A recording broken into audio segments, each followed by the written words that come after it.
All right, 3 minutes after 8 o'clock. We talked about it earlier this morning, and I guess you made the announcement on Facebook that you were coming in. Councilor Brian Hamilton, good morning. Right on. Good morning, John. You are our first guest in this fancy new building. Actually, it really looks really sharp in It's here. clean. Yeah, it's because it's only been a week. Looks great. Man. Come back in a couple of weeks, it might look different. All right.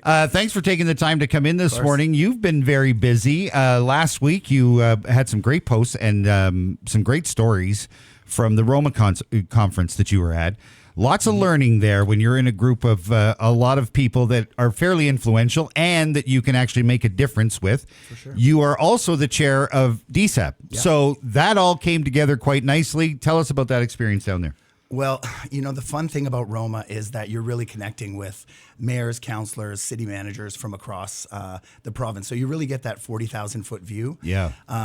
So it's really fantastic. But what really comes out for me is how unique our needs in the north are. Our health outcomes are not the same as the rest of the province. Our challenges and our issues up here, just think about the transportation and a lot of the accidents we're seeing on the highways these days. So, it's important that we're down there as well to make sure that the province hears about our issues and make sure that they're foundational in any policy they develop. So when you came back, what made you feel best about those meetings and about those conversations that you think might have an impact here? Well, we may be able to move the dial. So, probably my favorite meeting was with the Attorney General, and he seemed really open to some changes that we'd like to make at the Landlord-Tenant Board. So that's pending, and that's happening, and that's done in conjunction with NAS, the partner. So right across the north, we're speaking with a unified voice and trying to get some important work done. Do you see a light at the end of the tunnel here? Do you see improvements coming? Well, you know what? You're never going to see Councillor Hamilton throwing stones at good policy. Right. When they come down the pipe, it's fantastic. So ultimately, what's good for the north, what's good for Thunder Bay, it's important. I'm not there to whine. I'm there to work. Right. I'm there to actually, listen to the government. I do see a two-way communication. But one of the things about being a city councillor is you really get to empathize with the challenges of balancing budgets, John, and you know this as well as I do. If you've never really had to balance a budget, you may, want to ask for more or do, so there's that empathy. So that actually allows the government to listen to councillors because we actually understand how difficult it is to balance. But, governance is very difficult work. Balancing priorities is difficult. And, anybody in this game as an elected person, hats off to them because it's not easy. It's a lot of work. You also have a bit of a advantage, I would say, in that you are also a business owner in the downtown core. You've been at it for a long time. You've seen the struggles as a business owner, whether it be with taxes, whether it be with social issues in and around your store. There is a lot that you bring to the table where as far as being involved in the community on a grassroots level goes. That's an advantage for you, and you've spoken very openly at council meetings about that and about those effects on you. Going forward in our community, especially with the budget, tomorrow we'll have John Collin on. We're going to talk more about the budget. Yeah. With the changes that have happened municipally in the last little bit, as a business owner, are you confident? Are you feeling better about the direction that the city is going? Well, just as a business owner, and make no mistake, John, there's a role for businesses to play in their own determination. City, municipality, province. We as business owners have to be strong. There's a duty for us to come together and act as a unified voice. So, we shouldn't expect a lot of hand-holding for small businesses. Where I do see the province doing well is, they're playing catch-up on infrastructure. So, on the housing file, we're going to be opening up, new areas of land of the city of Thunder Bay to develop housing. There are some shortcomings, and I plan on highlighting those in the near future. But I do think overall the boat is moving. The bureaucracy moves slowly, so we have to be mindful of that. But there is a crisis at our doorstep that can't be ignored. You've been at this now for a term and a half. I'm gonna publicly say I had my fair share of fun with you. You sure did. At the beginning of your first term. You were very green. You were very new. We did have a lot of fun with some funny things that you did around the council chambers. But I will tell you, and I've said this to you, and I've said this publicly before, You have absolutely done your homework in the last couple of years, especially to not only understand the city's issues, but to become probably one of the most prominent councillors that we have and most outspoken councillors that we have. You've enjoyed your time in the council chambers, and you've actually had an impact. So that's positive. That feels good. Well, it sure does, John. And John, we haven't agreed on every single No. issue, but I think and just through my style that, I'm looking at I make sure to be informed, and I make, you do your in the homework. meantime, I mean, I have a job that affords me a bit of flexibility. So I'm able to make the phone calls, and I'm able to talk to the relevant people, and I'm able to walk into a meeting with some confidence that I know, or I have a feeling and a hunch based on data of where we need to go as a community. Yeah. So, and again, John, I mean, one thing that I think that we'd agreed on is our need for balanced budgets. Yep. On our needs to actually potentially have those tough conversations, and I haven't shied away from them. Given our history, John, I'm here talking to you today.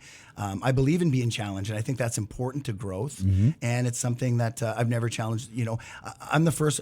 I'm running into the fray and the battle. I don't shy away. I'm extremely collaborative in my approach, and I think that's paid dividends as far as being an influence at City Council and with my municipal work. You've also been known to be a bit of a disturber in there too, in that you've made some difficult decisions in changing votes when others didn't think you were, that had a significant impact in some of the policies and things that were in front of you. Do you feel like you've paid the price for that around council with the rest of your team?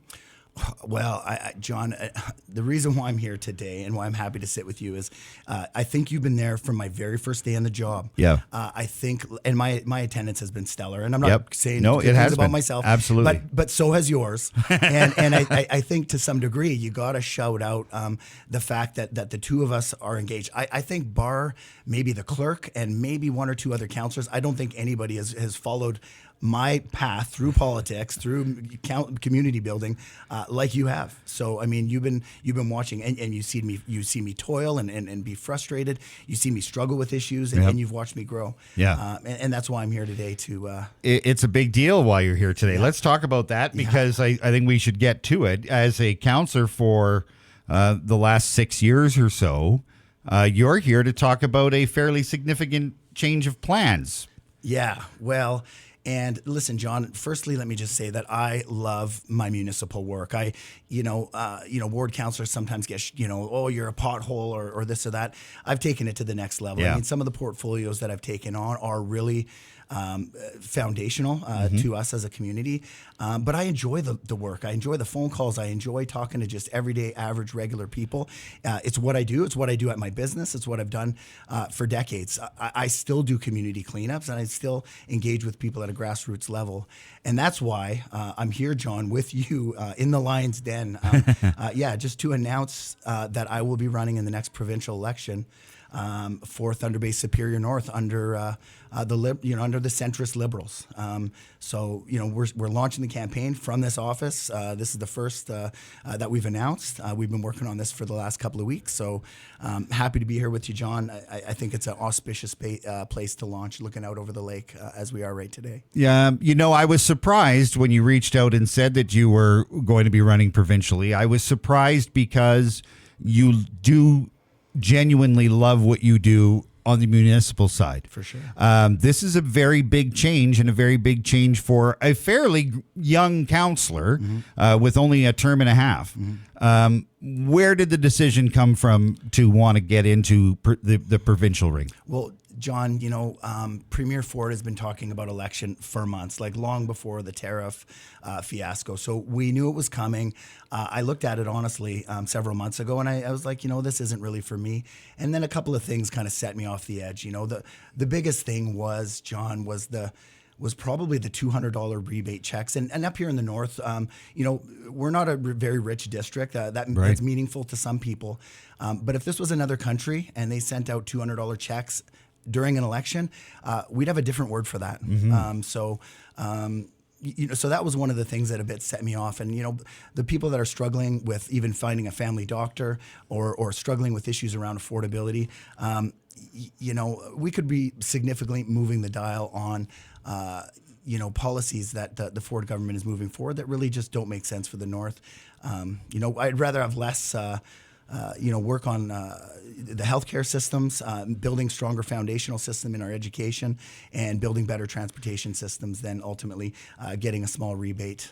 That really is going to land in the pockets of ultimately, millionaires and, even cabinet itself. So you have an impact being one of 13 people around the table. Now you're going to be one of several hundred if you're successful.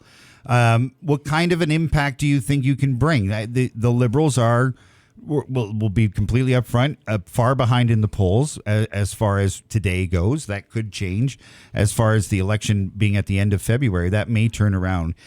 If you are successful and in a minority position, what kind of things do you think you're going to have an impact on? Well, I mean, ultimately, aside from working across party lines, and listen, I will work with anybody that wants to advance the aspirations of this community. Right. And I'm talking about the district. My being on the DSAB, it's a district board. We have members from Long Lac and Red Rock and Nipigon and the like. So, I'm not going to look askew at any policy that comes forward that's going to advance the district, no matter which party it comes from. Where I think, John, the opportunity is actually rebuilding a new centralized, centrist kind of Liberal Party. The Liberal Party is naturally, I think, ideologically where we sit as a community. Mm-hmm. I mean, we are a progressive community. We do appreciate a strong, robust social safety net. We appreciate, a good transportation system. We appreciate, safe streets.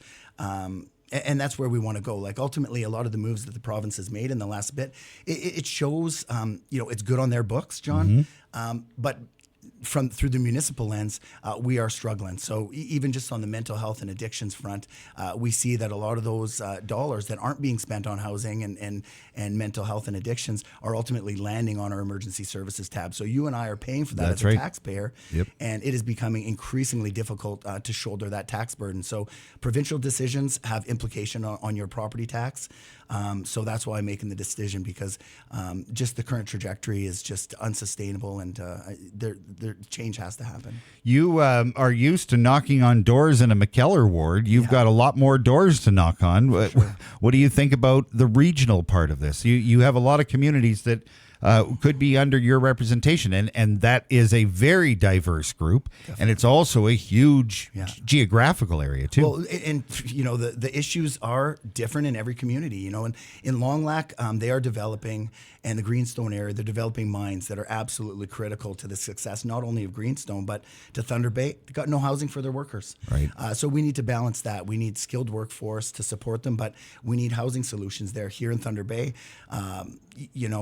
for all the good announcements and stuff that you see coming out of the provincial Conservative government, it's bubbling over into the streets. I mean, you're seeing, there's encampments. We are struggling as a community. We have affordability issues, and we have a flailing healthcare system that we need to recruit and retain more doctors, more nurses. So I think we're at a point, especially with our aging society, is that we need to intervene and actually look at this to the depth of the crisis that we're actually in.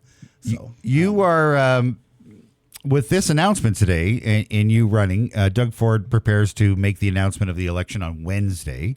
Therefore, you are not in a campaign as of now, but you will be as of Wednesday. What does that mean for your councillor seat during that campaign? Is there any implications to that? Well, I'm going to have to. Well, I'm planning on taking a leave. I can't do both.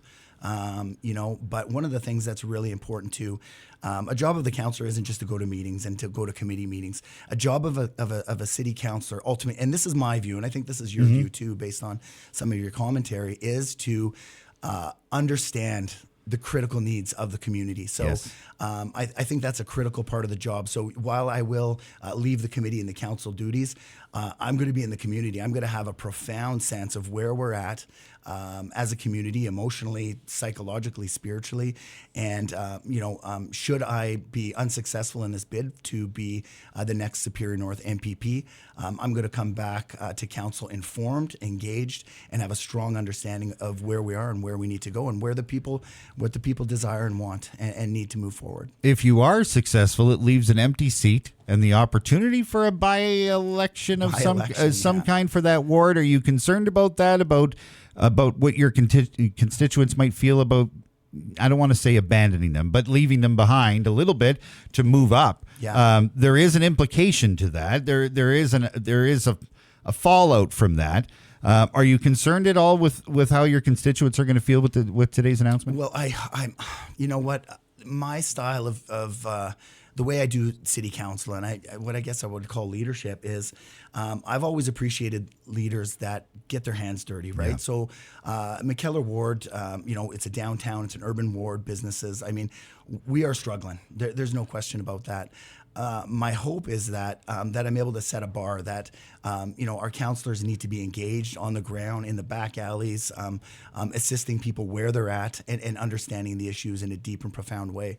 I hope if I am elected as the next centrist liberal for Thunder Bay Superior North, that someone actually take that to heart and see that that's really that's been really what the community is asking for and looking for. So I'm still going to be around. You're not going to get rid of me that easy. I'm just going to be, if anything, more engaged. But my style is always being accessible, open, transparent, and accountable. And I plan on bringing that same message to Queen's Park and to that role as MPP. Well, you heard it here first. City Councilor Brian Hamilton, as of Wednesday, will be the next candidate for Thunder Bay Superior North for the Liberals. The election February 27th, I think. It's going to be a long haul for you in the next couple of weeks, and we wish you the best of luck. It'll also be interesting to see how the dynamic around council may or may not change with this announcement today, and without you being there for some fairly important votes over the next couple of weeks as well. Definitely. So it'll be interesting to watch. This is a big deal and a big move for you, and I know a lot of thought has been put into this, and I appreciate you coming here to tell us about it. Well, if I could leave you with one Sure. thought, John, I've been to AMO, I've been to Roma, I've been around these provincial tables, and one thing that is worthy of note is that Michael Gravel, in his time, even in a minority government, has a lot of respect across party lines as a mover and a shaker for this district. He was able to get stuff done. Michael not only did his work at Queen's Park, Michael was a strong advocate for constituent issues. Yes, he was accessible, open, and that's the kind of that's where I'm kind of gaining my inspiration. I love the work that Michael did. He did fantastic work for the community, and I'd like to follow and be inspired, continue to be inspired by his legacy. You have some big shoes to fill with him for sure. For sure. But he definitely did have an impact on our community, and all good things to you, sir. You may be the next in line to have big impacts on a provincial level. And again, any opportunity we have to have somebody who understands in a room with people that may not understand the North is always a big deal. Yeah, well, we will make sure Northern values are reflected in all policy forward. I mean, that would be my goal, not only to the Liberal Party platform, but to the entire provincial government. So safe to say, again, you are taking a leave from city politics as of, I guess, Wednesday? Well, in the coming days, I'll be working with the clerk today and to see what that looks like. So, well, we'll see what happens over the next 4 or 5 weeks. Councillor Brian Hamilton, soon to be, a candidate right. Brian Hamilton for the Liberals Thunder Bay Superior North. Thank you so much for coming in this morning. Thanks for choosing us to make this announcement. It's a big deal and a big deal for our community. Best of luck to you. Right on. Thanks, John. Have a great day.